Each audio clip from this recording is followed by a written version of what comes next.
this particular learning outcome is also going to be that we will look at understanding, and contextualize it or relate it essentially to the process of how a health and social care professional, would look at managing some of these transitions when they're happening and you're providing care, or you're working as a carer and providing care to the individual who's going through these significant life-changing events. So this particular learning outcome will also be looking at, identifying some of the key transitions which happen, which are documented and obviously widely accepted in the community in terms of what these phases or, various, if you have to break down transitions, what are these various, transitions which tend to happen, and how they are classified in terms of looking at various stages of human growth and development. We will also be specifically looking at, what kind of impact these transitions have. So, for example, if you faced a bereavement, or if you've undergone a life-changing event, like you've had a serious accident, or in some cases, say, for example, during the process of, say, for example, in your middle life, you have had, say, for example, a divorce. In those cases, they are considered to be life-changing events because you would need to make changes, adapt to your surrounding environment. And obviously, some of these changes are going to be short to long-term, and in some cases going to be permanent. So how do we look at adapting to these significant life event and changes which may have an impact on your emotional, physical, social and intellectual, let's say developments or, phases in terms of how, you would, let's say, cope with some of these changes which are happening from a physical standpoint of view, from an emotional standpoint of view, from your social and, relationship point of view when you are a part and parcel of a community.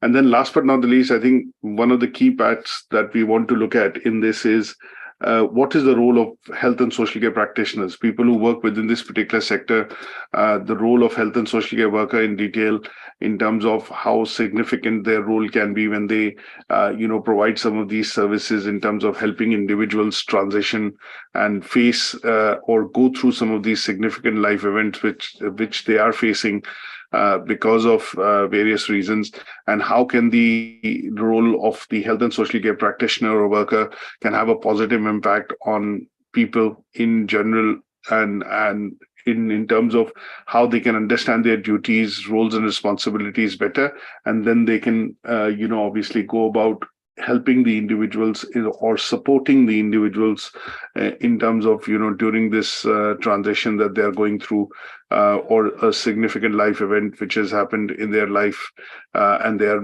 going through this particular transition. So the role of the health and social care worker, practitioner, essentially people who work within this sector, and how do they help individuals in terms of going through and facing some of these significant life-changing events. The distinction criteria focuses on, relating these transitions which can happen within an individual's life and can have a significant impact, and it relates that specifically to what is called the person-centered approach. There is a good handout that I will share with you, which is called the Person-Centered Approach Made Simple.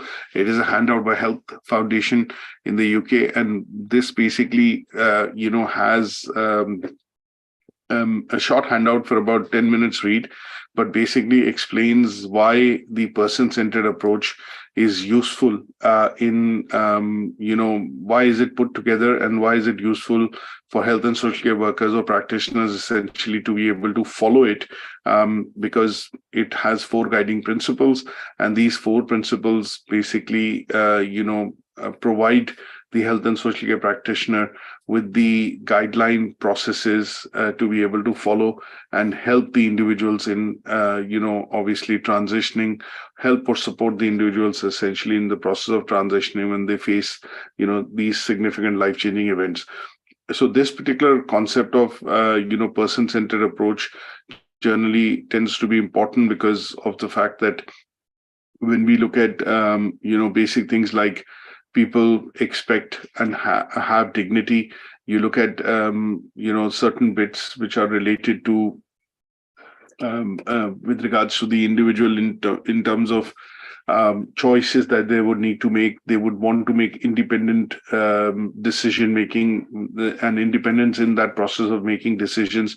So how do you go about providing these choices so that the individual is able to make independent decisions? You're not kind of forcing this process of decision making, but also going about using the person-centered approach to be able to help do a better planning and goal setting, essentially, which will allow the individual to cope with these life-changing events. So the person-centered approach is focused on the assessment of needs, and obviously once you know that what kind of needs and requirements the individual has and how would you go about supporting them, then there is a planning stage to it, and then the planning stage talks about goal setting, and the goal setting then is done in a way wherein primarily the individual feels that they have control over the planning. It has been done through a consultative approach. They have plenty of choices, or choices are provided to them, and then the decision making as a process that they do is independent of and is not forced onto them that this is what you need to do or this is how you need to do. So this particular approach was suggested by an American psychologist, Carl Rogers, and this has slowly in the early 60s, and this has been adopted now in major healthcare systems across the globe, especially in the UK.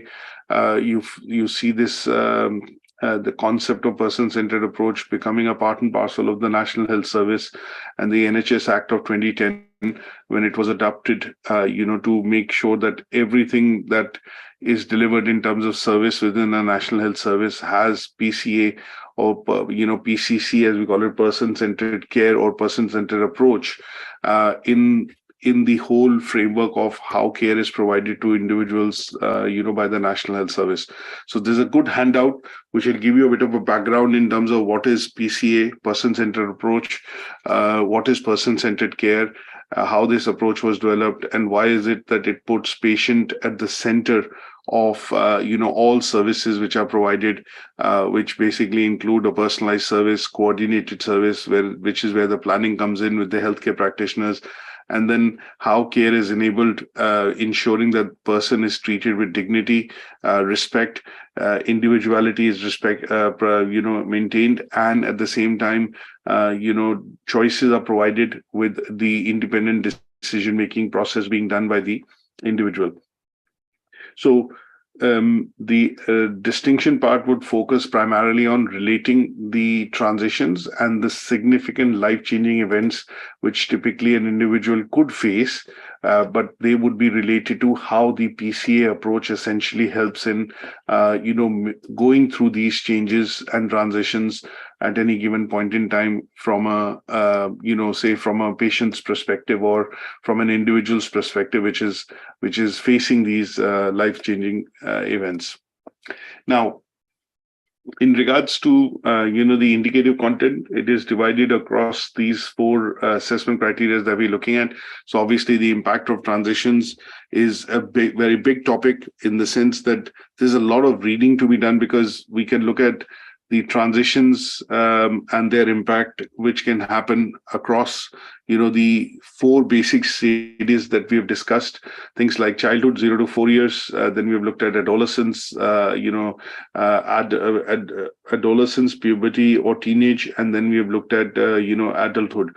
And in adulthood, if we divide that into three further phases, adulthood, middle age adulthood, and late adulthood, then obviously these are all various transitions through which we are going to be looking at tracking these life-changing events with examples which say, for example, let's say people can face. Now, when we look at transitions, so what I've done in the transitions part of it is that we can have transitions as the indicative content provides us, that you could look at transitions during the infancy stage, childhood stage, adolescence stage, and the early, middle, and latehood adulthood stage. So these are the four phases through which human growth and development is typically tracked and recognized. And this is what we've discussed and spoken about in Learning Outcome 1 in detail. Now, we've related these four stages in learning outcome 2 to go into a bit more detail. And in learning outcome 3, we have related these stages specifically to the process of aging.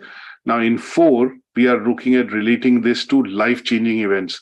Now, because this is a very extensive topic, and each of the stage, if we look at tracking, there could be significant events or changes that the individual or the humans as a as a perspective would basically experience. So what we are going to do is look at one particular aspect of it in covering the assessment criteria 4.1, which basically focuses on identifying transitions and significant life event across life stages. So when I say across life stages, I have created one which is predominantly going to be using early or middle-aged lifehood, adulthood essentially.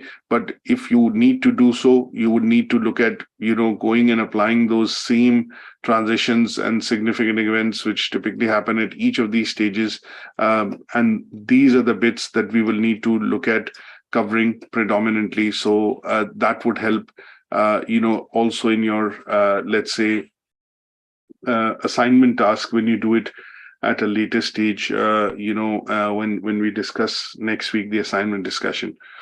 Now, the role of health and social care practitioner and how it supports individuals during this transition.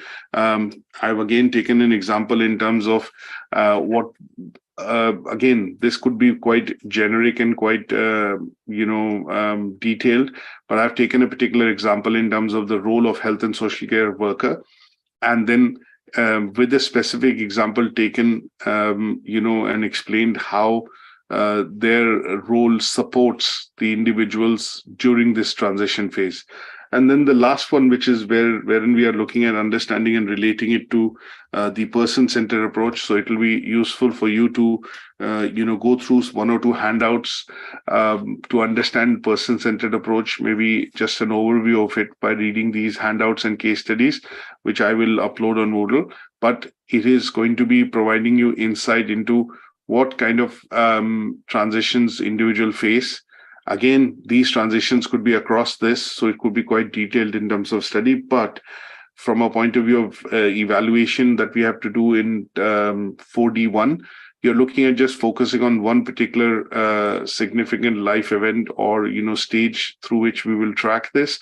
And then the idea here would be to try and relate it to what are person-centered approaches and why they are important in supporting individuals in terms of helping them to go through the phase of transition when they have a significant life event, or maybe they have changes that they face because of a significant event which has happened in their life. And again, an example here of bereavement, going through a personal, let's say a life-changing event like an accident, or a situation which could be a practical situation wherein say, for example, you've had a change of country, you had a change of residence, you moved, if you look at it from a child's perspective, if they moved from primary to a high school, these are all significant life event changes which people go through. But if they've had effect on their physical, intellectual, emotional, or social aspect, then that is where we will need to apply the person-centered approaches to understand, okay, what could be the social impact of a child moving from, say,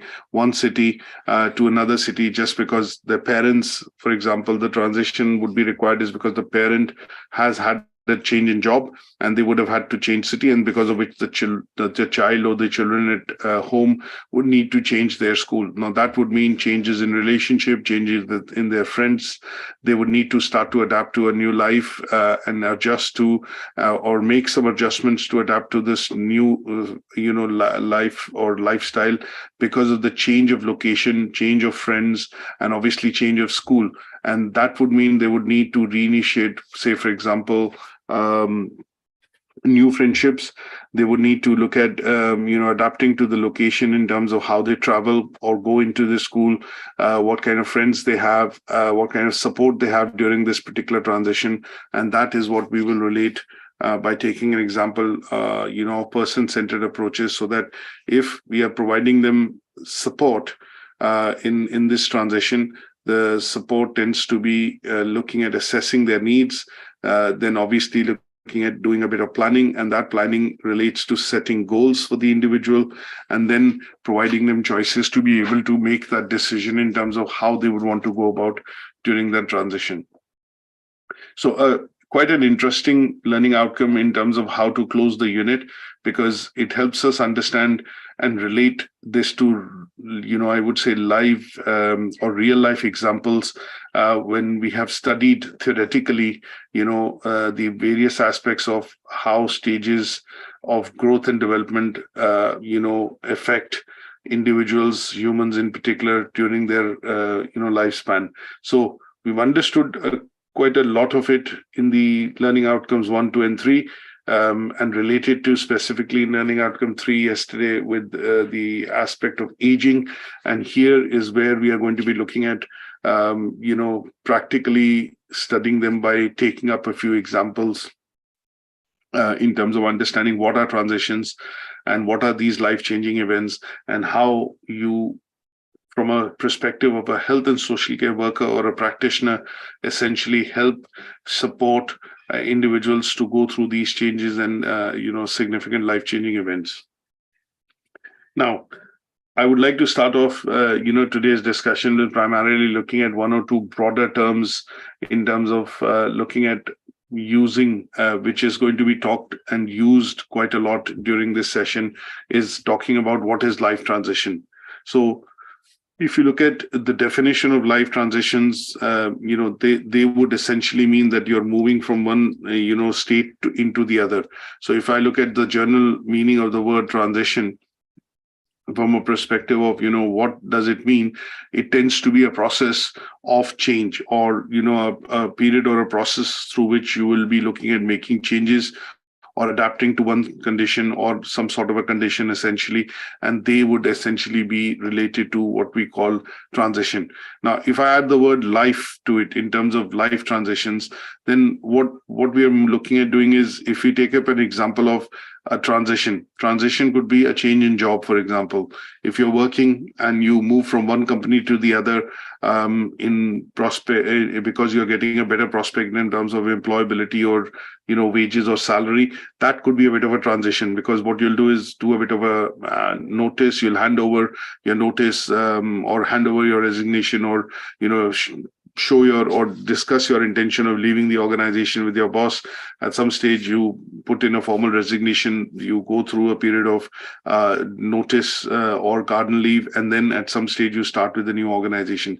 Now, this particular process, which is a change that is happening in your work life because you're moving from one company to the other, is example of a transition. But when I look at this and related to the changes that you would face in your life in terms of moving, say, from one location to the other, or maybe from one role to the other, would be termed as life transition. So in this case, what we are looking at is a job transition would be, say, for example, a more, it could be a transition which could be more drastic if you're moving, say, for example, one company and you're moving to a competitor at a higher wage. So in this case, that could be a bit of a transition which could be quite dramatic and hostile, in the sense that the company might not see you in or would not like that transition to happen, because you're going from one or going into one of their competitors, and this could make things a bit difficult. So when we look at essentially transitions in terms of it generally as a concept, we are talking about a process or a period of change that you go through before things get back to normal, or you adapt to things and they become normal. And when we talk about life transitions, for example, if somebody's had an accident wherein you've had a major disability, or for example, sometimes when we look at people taking on adventure sports, for example, and if they have an accident, some of these events and going through the accident could be life-changing. For example, when you look at Michael Schumacher, a couple of years back, he had a serious accident at the ski resort, and obviously because of which he was in coma for about good 18 months, or I think 16 to 18 months.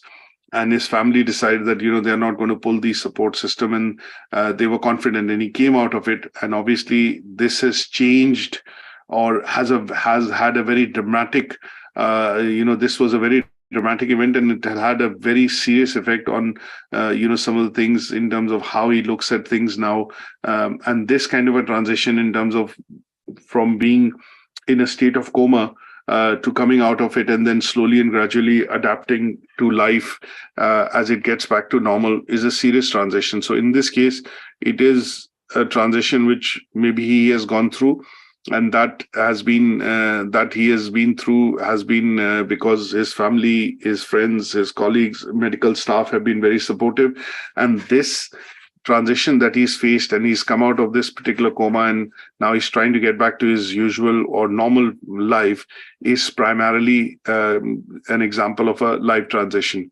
Now, there are some important changes that he's adjusting to, and there are lots of struggles that he's going through because he's had a loss of memory. Obviously, when he came out of the coma, the body was quite weak because he was on life support systems. And then the other things is that in order for him to get back to normal, there are a lot of people, in particular within the health and social care sector, people who will work with him as, say, for example, health and social care workers. You look at physiologists, you look at people who would help him in physiotherapy, things like that. They would be continuously working with him to help him get back to his normal life. And this would be termed as a life transition. Another example which I gave was, for example, if somebody's had a change of school as a child, and these would be events which we would term as what is called life transition events. Is that okay? Yes. So any such event or any such situation that you have faced, which you would term as life transition events?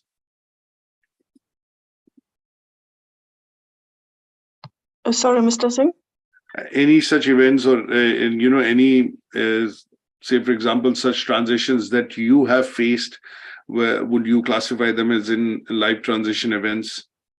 For me, the loss of my parents.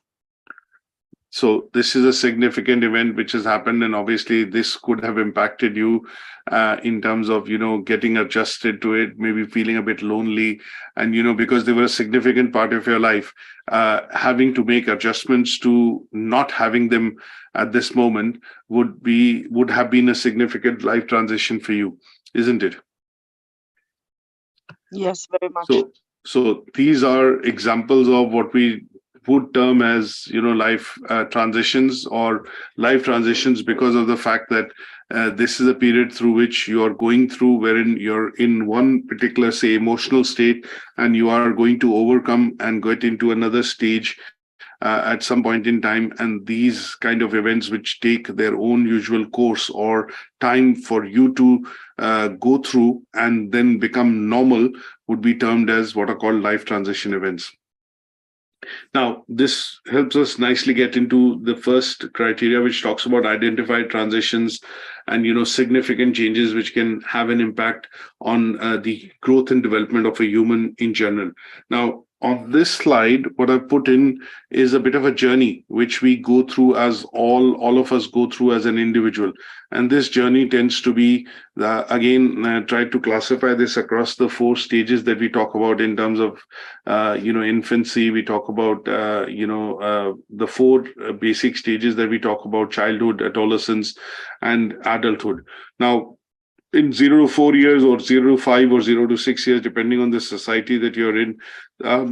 In the UK, generally a child goes into preschool or nursery essentially at the age of 4. You typically would start your primary school at the age of 5 or 6. So essentially, when I say infancy, you're looking at when we look at 0 to 4 years, essentially you're looking at basically picking up as a child, as a newborn. You're looking at picking up, recognizing your parents, your senses beginning to work, wherein you're able to touch, feel, smell. You're also looking at adapting to motor movements. That means a child, in the age of between say 9 to 12 months or 9 to 15 months starts to stand up. Your body muscles and your motor movements actually begin to start. You start crawling probably in 6 months. You start moving over or turning about in between 3 to 6 months. So these are things which is what we see as transition happening in terms of growth and development from an infant's point of view, or from a point of view of somebody who's between the age of 0 and 4. At some stage, you would look at going into a nursery. You would be looking at at some stages in the period of 0 to 4 years, mothers would look at weaning the child away from breast milk, and obviously you would start to feed in terms of things to the child, so that the immune system starts to build, the digestive system starts to build up, and you would also see that in some cases, if tolerances cannot be built, then it leads to allergic reactions. So in this phase of 0 to 4, you generally see child undergoing and learning things which are going to be experiences that you will retain throughout your life. Things like one of the things which I can relate to as a parent is, say, for example, potty training, or toilet training, essentially, which we teach to children during this age, so that they don't wet their beds that often, is a part and parcel of a significant transition which the child is going to see between the ages of 0 to 4 years. From the time you're born, you are only on breast milk or being fed milk. Then you start to get food supplements. Then at some stage your motor movements start. You start to crawl, you start to stand up, and obviously your dietary requirements start to go up. Then supplement foods are added, and at some stage between the age of 2 and 4, you start eating pretty much normal food, but with some restrictions on what kind of foods, depending on your allergies or your body developing resistance to certain types of food, or allergies being detected. Then in those cases, you would look at picking up things which will allow you to essentially start growing up as a child. And this transition, which typically happens during the age group of 0 to 4 in childhood, as we describe it as predominantly as one of the stages, you would generally see that the individual, in this case the child, would go through some of the life-changing events, things like say, for example, weaning. You look at, for example, going to school or pre-nursery. You look at toilet training, essentially. These are bits which are going to be transitions that we talk about in this particular age group. Now, if we go to childhood, we are looking at, obviously, at some stage, the child could also have a sibling. Parents could decide to have a second baby or a third baby, depending on, but just generally they will get used to siblings in general. They will also be looking at going into school. So from a point of view of just being at home and having a playtime and more focused on, eating and sleeping, at some stage they will get into a bit of a routine, and that routine would be that they start going to school in terms of 6 to 7 hours being spent in school. This could also mean, in some cases, if children are having to move schools or change of place happens because of parents' job situation or otherwise, they would need to be looking at adapting, and that tends to happen during the childhood time or childhood period. And that is where we would say that, you would probably be looking at getting into education, which is primary schooling. You'd be looking at getting used to siblings, getting used to having other people in terms of company when you're in certain environments at home, with the environment being, if you have other brothers and sisters as siblings. But when you're at school or nursery, you're looking at, being in the presence of teachers, other, say, for example, other children, and they would be, helping you develop relationships and, understanding how the process of growth and development would happen intellectually from a point of view of interactions which you're having or in your school with other children when you are there for about say 6 to 8 hours during that point in time in your growth and development. Then we look at, adolescence, wherein we are talking about things like puberty. You're looking at, maybe stepping into uni, and then your formal schooling education tends to come to an end. You are also, in some cases, looking at maybe leaving home because of various reasons. It could be taking out trips, it could be experiencing that you're taking and starting to make decisions independently in certain situations, and then you're more or less transitioning into from being an infant to a child to an teenager, and you're getting into what is called the adulthood stage. And at that stage you'll be looking at probably picking up things like, which will be related to either going into further education or higher education. It could be changing from education into a job role. And in some cases, because of your job role or the changes that are being faced in terms of choices that you're making, it could also mean that you could be moving places, and that would have that could bring in other variables in terms of how you would look at doing these transitions. So maybe for the first time, children experience that they're going to be staying away from their parents, or they start living independently. They have to look at the process of making decisions independently.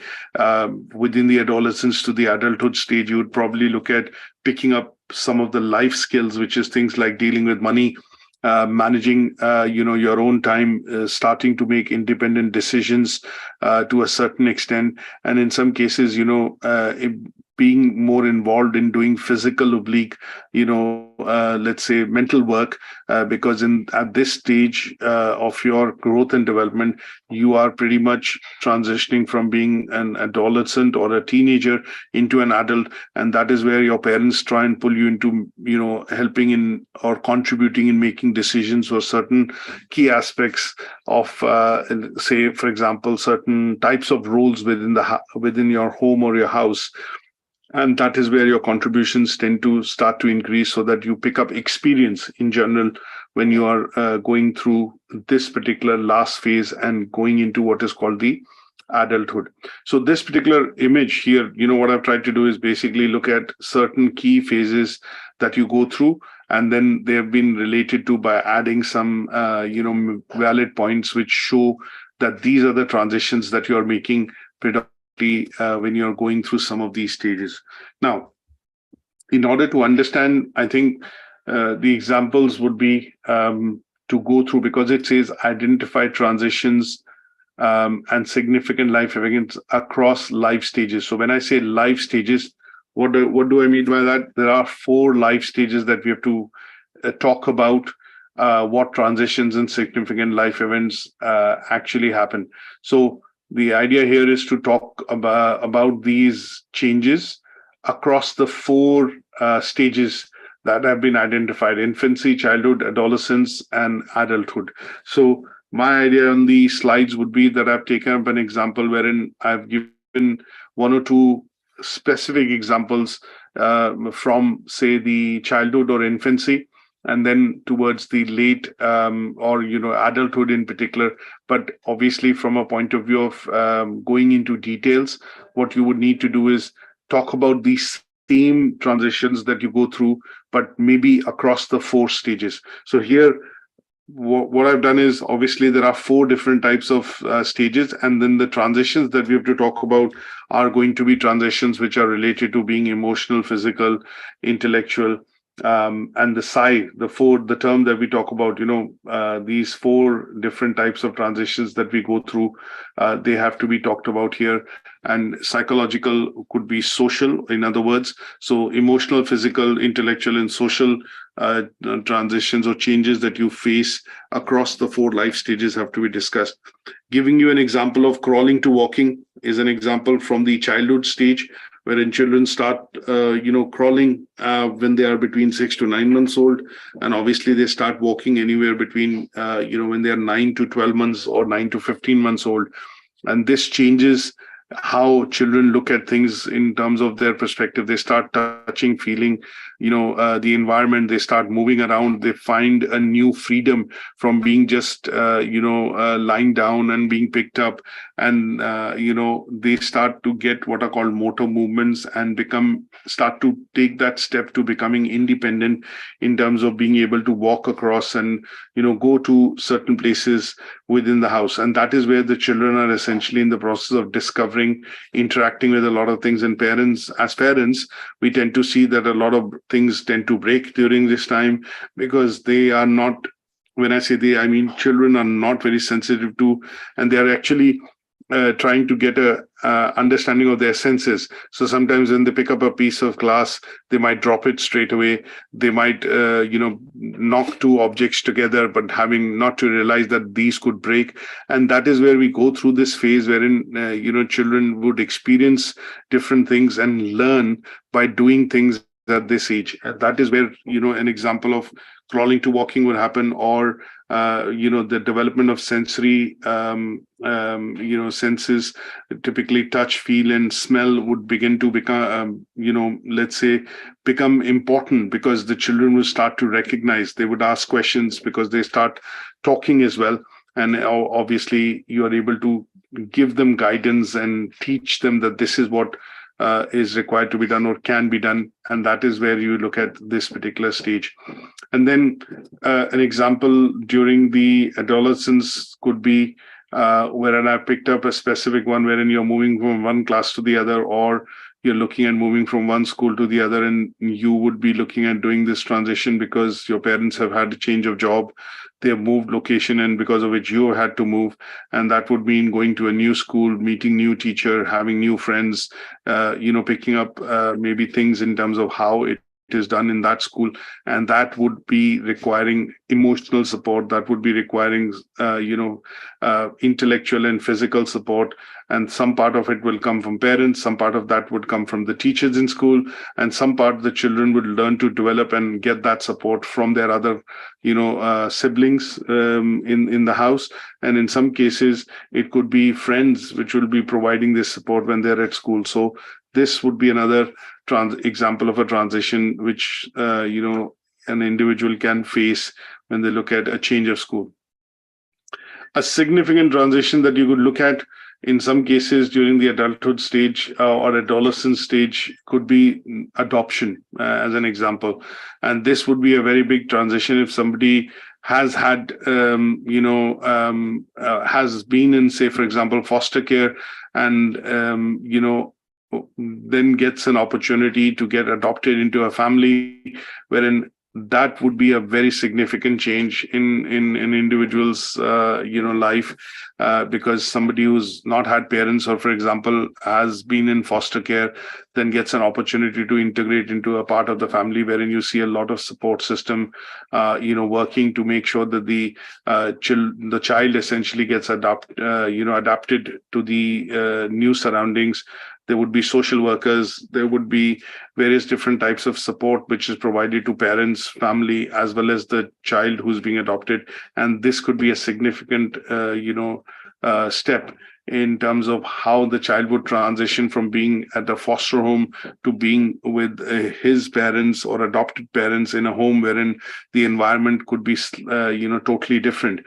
And in this case, the transition would then be done through the society, by the government, and in some cases the local community and the council in the case of UK, say for example, which would be providing regular visits from the support worker, also looking at counseling sessions, looking at making sure that the child is transitioning from being in one environment to another environment and is able to adjust. And the psychological and emotional needs in terms of counseling and other things would be looked at to help in this particular transition happening, which is a significant change from a perspective of a child's life, from being in the foster home to being adopted and being in the adopted parents' home and getting used to the new environment. So is this particular task okay, and is it clear in terms of how would we go about covering this? Yes, it's clear. Yeah. So the main point here is that we have to look at the 4 stages, and you have to look at maybe taking up an example to explain how this transition and life changing event can have an impact, and in those cases what could be the changes which are being faced, and these would have to be discussed by taking up. I think the best way to do this would be by taking up an example. Because obviously you'll repeat those 4 or 5 aspects of what these changes typically entail. So when we talk about transition from one life stage to the other, the 4 types of changes that we are going to be talking about will be physical, intellectual, emotional, and social. And in social being psychological.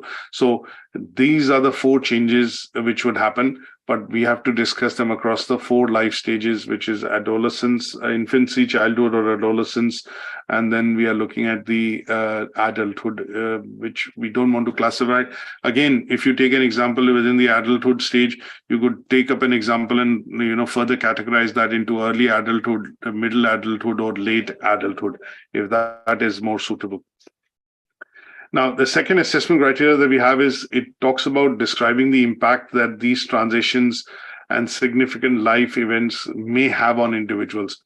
Now, I have taken an example of a bereavement here. And in some cases, say, for example, a misfortune which individuals have faced, and an example of, say, divorce, which typically would talk about, what kind of changes the individual would need to adapt to, and how would they impact your basic day-to-day working as an individual. Now, there are lots of these changes which can be discussed, which even if we take an example, and I've created, say, for example, a couple of slides, what could be the physical impact, what could be an impact on the emotional side, what could be the social impact.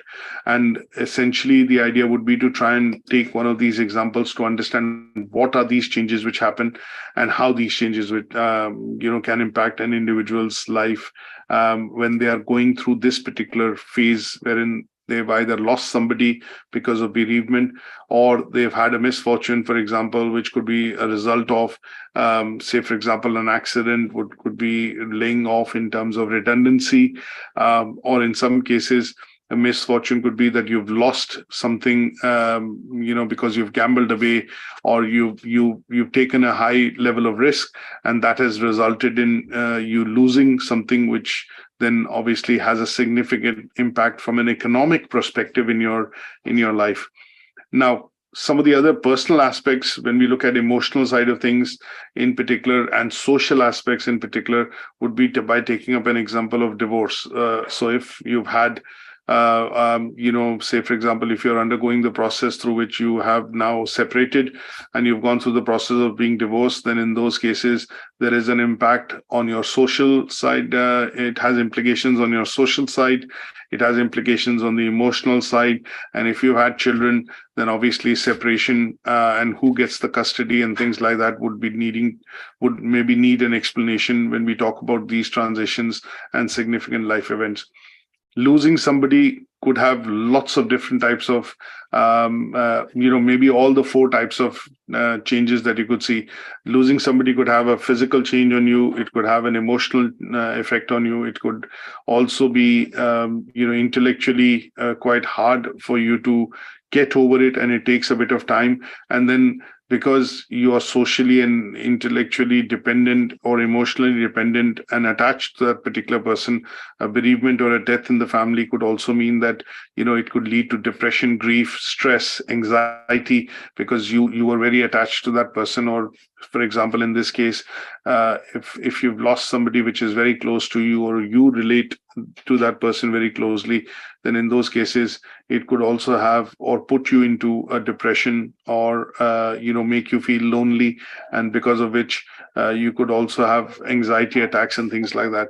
So the idea here would be to try and understand what could be the different types of impacts that you could face if you have this life-changing event, whether it's losing your job, losing somebody in your family, it could be a misfortune, and you can think of various situations wherein these would be life-changing events. So these could be related to, for example, having an accident.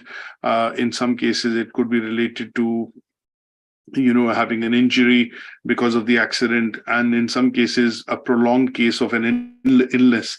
So a lot of people went through a lot of different types of, changes, and they had to do adaptation, for the purposes of, lifestyle changes that they have to do. So in this case, it is primarily, the changes that they have to now do. If you were, let's say, what I would like to say is that if, say, for example, you were hospitalized for a long duration during COVID to get over it, and obviously in the initial stages, a lot of patients had to be in the ICU for a couple of weeks and months. That would that has had a lot of, say, for example, different types of effects, which is what the individuals have gone through. In some cases, if the individuals went into a coma, they've had loss of memory, tremendous loss of weight, their muscle movement has been restricted. They need a lot of physiotherapy and sessions to be able to get back to their usual life. This has led to weakness. This has led to, muscles degenerating, and obviously in some cases, life support systems and, heavy breathlessness, which means that they are unable to do any or carry out any major physical activities now, after which they've come out of COVID. So this particular aspect would be that they have had a physical impact because of the, because of contracting COVID or undergoing, treatment with COVID for a prolonged duration of time. And what we saw in the initial phases in the early 2020, when COVID was still spreading, and obviously WHO, declared it as a pandemic, there were not much support systems in place to be able to deal with this type of, condition. So things like, people, when they, before even, say, for example, infrastructure and governments started to react, lots of, oxygenators and things like that were required in the ICU unit. And some of these were in short supply because one of the serious symptoms of contracting COVID was that you were unable to breathe. And because of the pneumonia or your swelling of your lungs and the water going into your lungs, that meant that you had to be supported externally with breathing equipment, and that meant that a lot of hospitals and governments and infrastructure wasn't there. And what it also meant was that, to a certain extent, a lot of people lost their life initially because they succumbed to the effects of the virus. And as slowly and gradually the diagnosis became more clear, and when people started to feel breathless, they were put on machines which helped them in breathing. That basically started to save life of a lot of individuals. Now, those individuals which went into prolonged, what I'm trying to say is, if they went into hospitalization, and these periods, the hospitalization for them was a prolonged hospitalization, then the effects that they've had on their body in terms of not being able to do physical work is, frequently, experiencing breathlessness and becoming feeling lazy and lethargic, and obviously loss of muscles because they were in the ICU for a long period of time, has had a physical impact on them. And this means that they have low energy. They feel they have less energy to be able to do things, and they generally face a lot of fatigue, even if they do a small bit of physical, thing, or undertake a physical activity like climbing up stairs, to a floor or things like that. And that are the physical impacts which people have faced if they have contracted COVID. So you could look at picking up a particular situation and then explain what could be the impacts which the individuals could have on their life from a point of view of, say, a physical parameter like a physical impact. Now, typically when we talk about bereavement, I would put it this way, that people would undergo what is called a lot of emotional, they will go through a lot of emotional, things, especially if they've lost somebody, from a point of view of who has been very close to them. And this would generally be related to the fact that, it varies from person to person, but it could generally be related to the fact that people would experience a roller coaster of emotions. That means they would feel, maybe depressed, they would be anxious, they would feel lonely, they would also feel, in some cases that, this is something which is not they would not even accept in some cases, the reality that, okay, this person is no longer there, and they expect, obviously in some cases to get support and get help from family and colleagues or friends, because they are unable to adapt to that particular situation of losing somebody. So in some cases, and as an example, if I take John or Dave or somebody just as an example, as an abstract example, what we're looking at is that in some cases, some people would just curl together and obviously go into a bit of a sabbatical to get used to this particular shock. And in some cases, people would just not react to any such situation because they don't know how to react.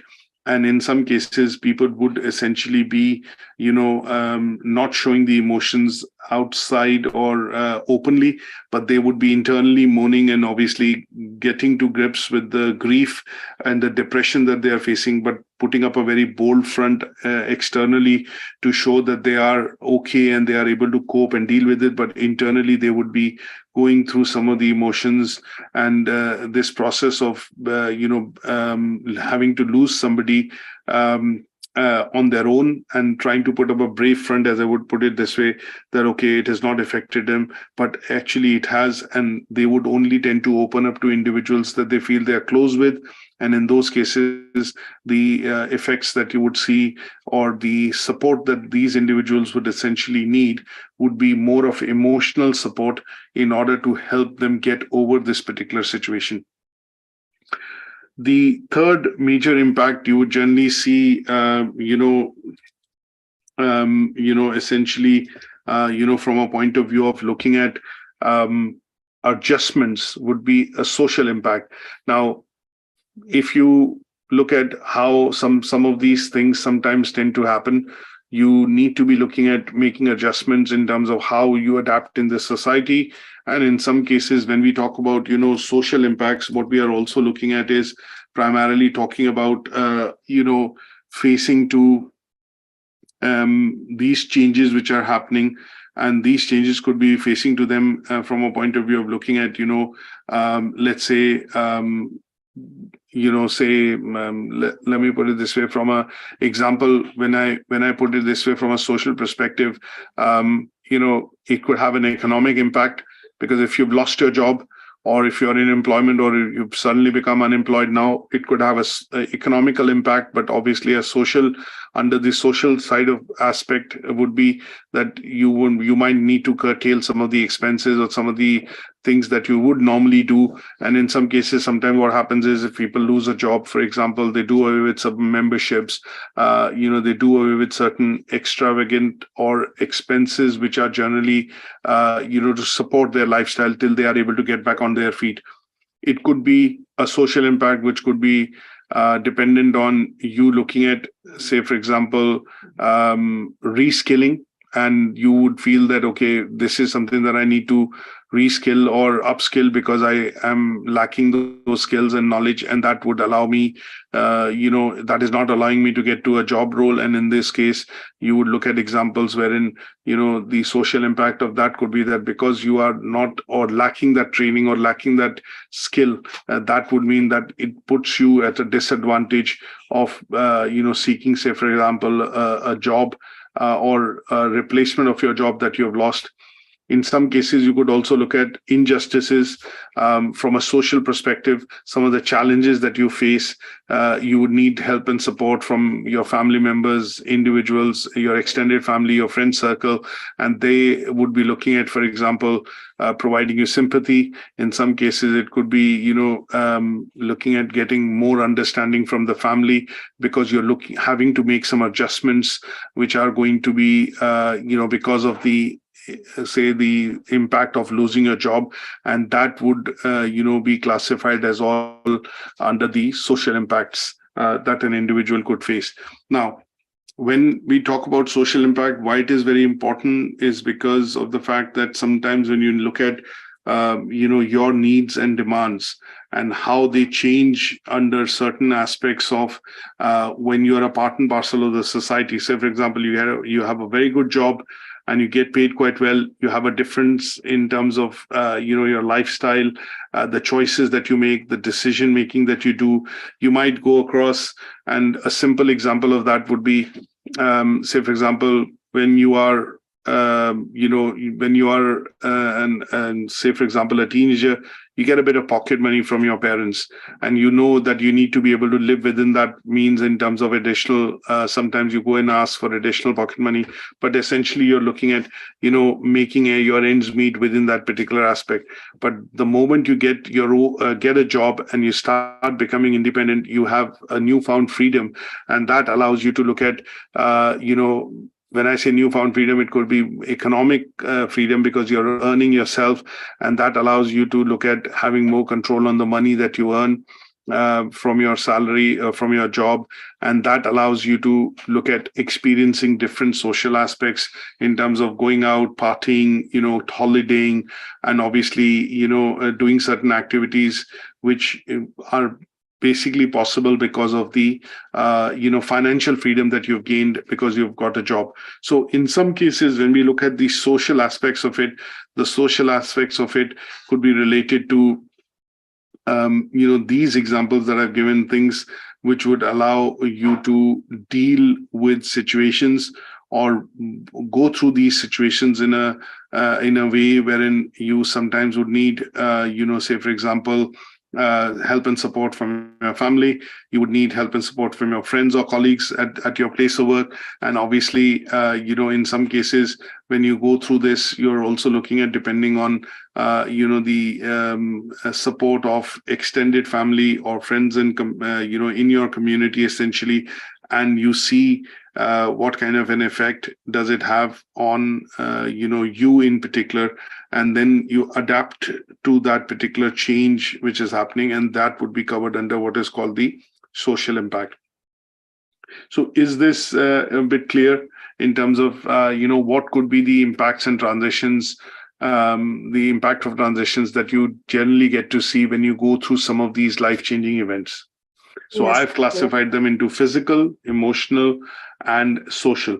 Obviously, we could also add psychological here, because these are the four impacts that we are looking at tracking, essentially, from a point of view of looking at transitions. So I could add psychological, or I would say physical. I've covered intellectual, I could add, and that could be completing the four different types of impacts, essentially, that we talk about.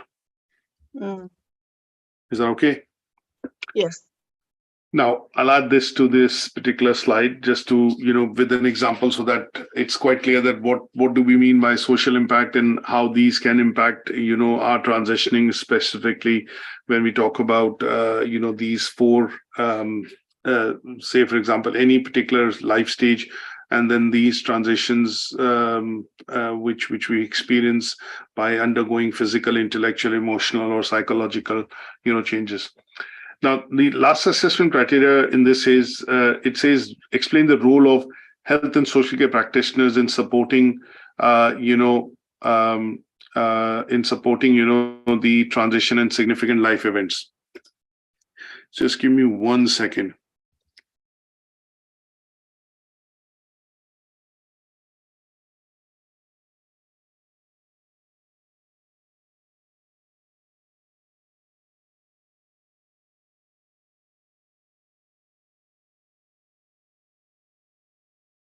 Just conscious of time, so I'm just going to give a message to some of my other colleagues saying that they should not be able to start the session, otherwise we'll get disconnected.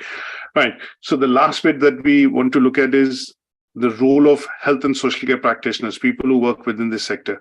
Now, in this case, what I've done is, obviously, we can discuss the role of health and social care practitioners from a point of view of lots of areas, because in this case, what we are looking at is understanding what is their role and how do they work within this particular sector, and how their role actually supports individuals during this phase when they are having a transition, or if they are having to deal with a significant event in their life.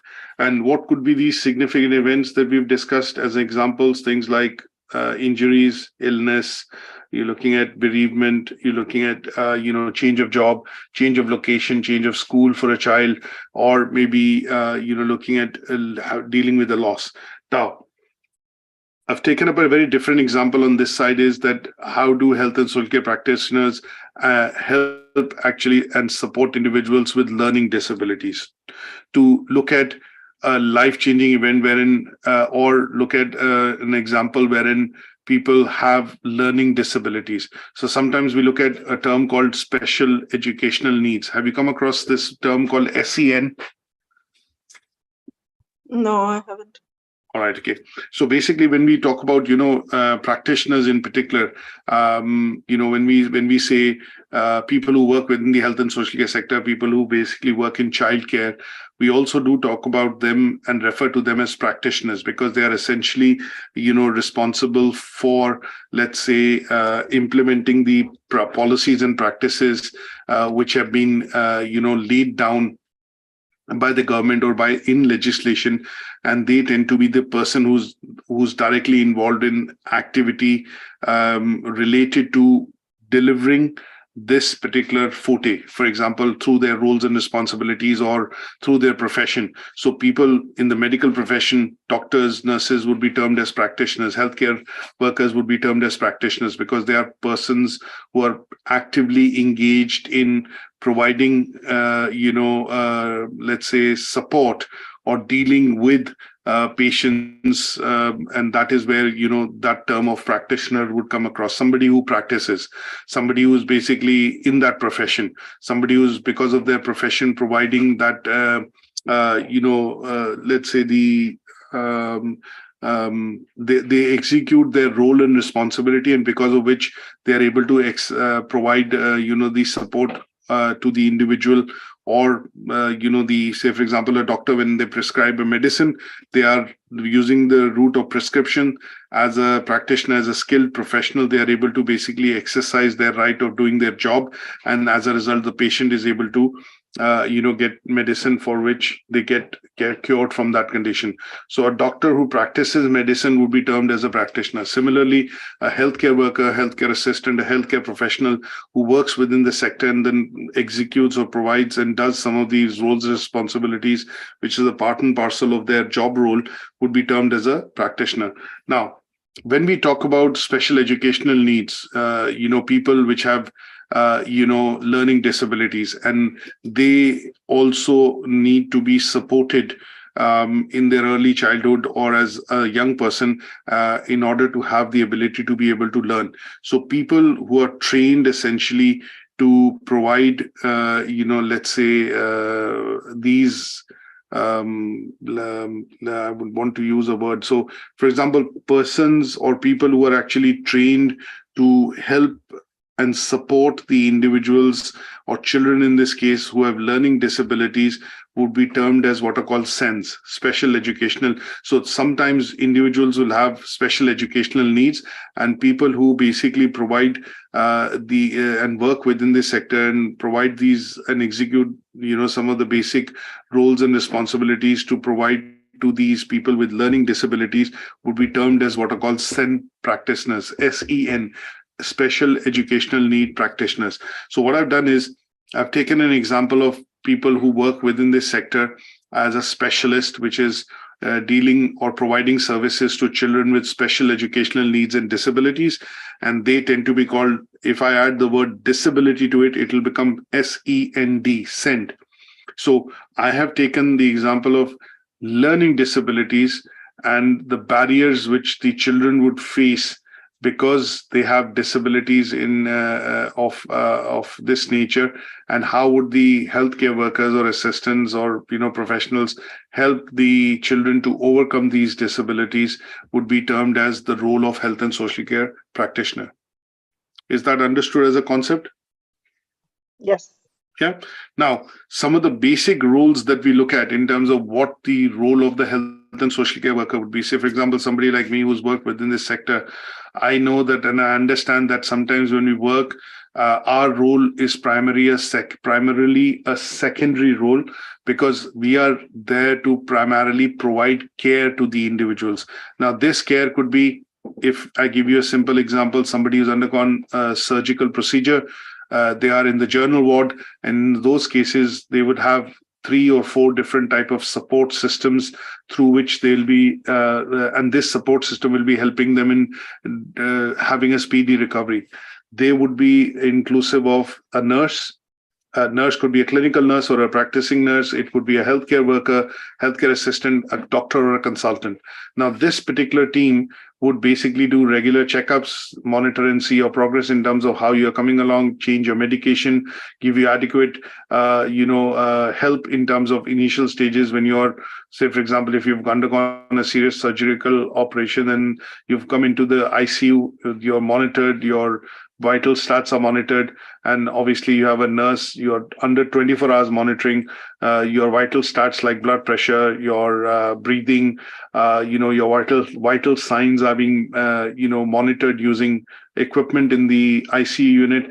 You have regular visits from the nurse, a healthcare worker who would help you do certain basic activities, maybe change your linen, change your clothes, change your bed or things like that.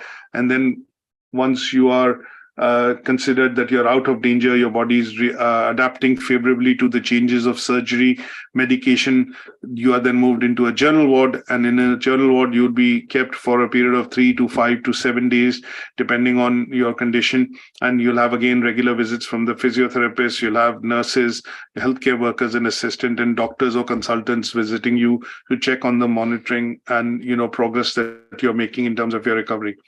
Now, if I look at this and visualize this as a particular role, you would generally see that healthcare worker is a part and parcel of all the duties being done within this particular, situation of a patient recovering from a surgical operation or a procedure which they have had.